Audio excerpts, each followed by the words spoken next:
maareeyaha dekedda caalamiga ee berbera injineer cali cumar maxamed cali xoorxoor ayaa maanta kulan kula yeeshay xafiiskiisa dekedda magaalada berbera ganacsatada kala duwan ee iyagu wada shaqaynta dowladda ee dekedda isla markaana badeecadaha kala duwan kala soo dega dekedda magaalada berbera kulankani oo ay kaga wada hadlayeen maareeyaha iyo ganacsatadu arrimo badan oo muhiim ah iyo sidii la isaga kaashan lahaa horumarinta dekedda magaalada berbera maareeyaha dekedda berbera injineer cali cumar maxamed cali xoorxoor oo isagu hadal ka jeediyay kulankaasi ayaa sheegay in kulankani isaga iyo ganacsatadu kaga wada xaajoonayaan nidaamyo cusub oo hadda lagu soo kordhiyay dekedda berbera ayna muhiim tahay inay ka warqabaan ganacsatadu sidoo kale waxa uu maareeyo uga mahadnaqay ganacsatadani sida ay uga soo ajiibeen shirkan uu ugu baaqay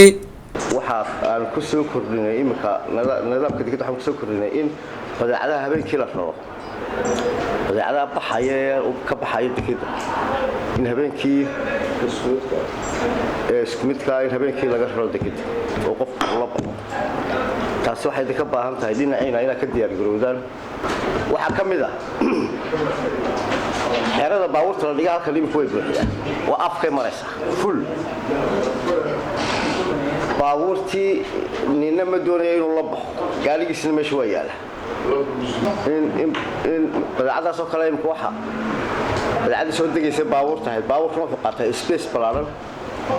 space-kii aan ku talagalay ilaa 500 baabuur aha u buuxa doonta baabuurtii laga soo dejiya dekedda gudaheeda la dhigayaa arrinkaa dee waxaa iska leh ganacsatada mas-uuliyaddeeda iska leh kulankani ayaa noqonaya kii ugu horeeyey ee intii aynu ku guda jirnay sanadkani ay yeeshaan maamulka dekedda berbera iyo ganacsatada kala duwan ee isticmaasha dekedda weyn ee magaalada berbera.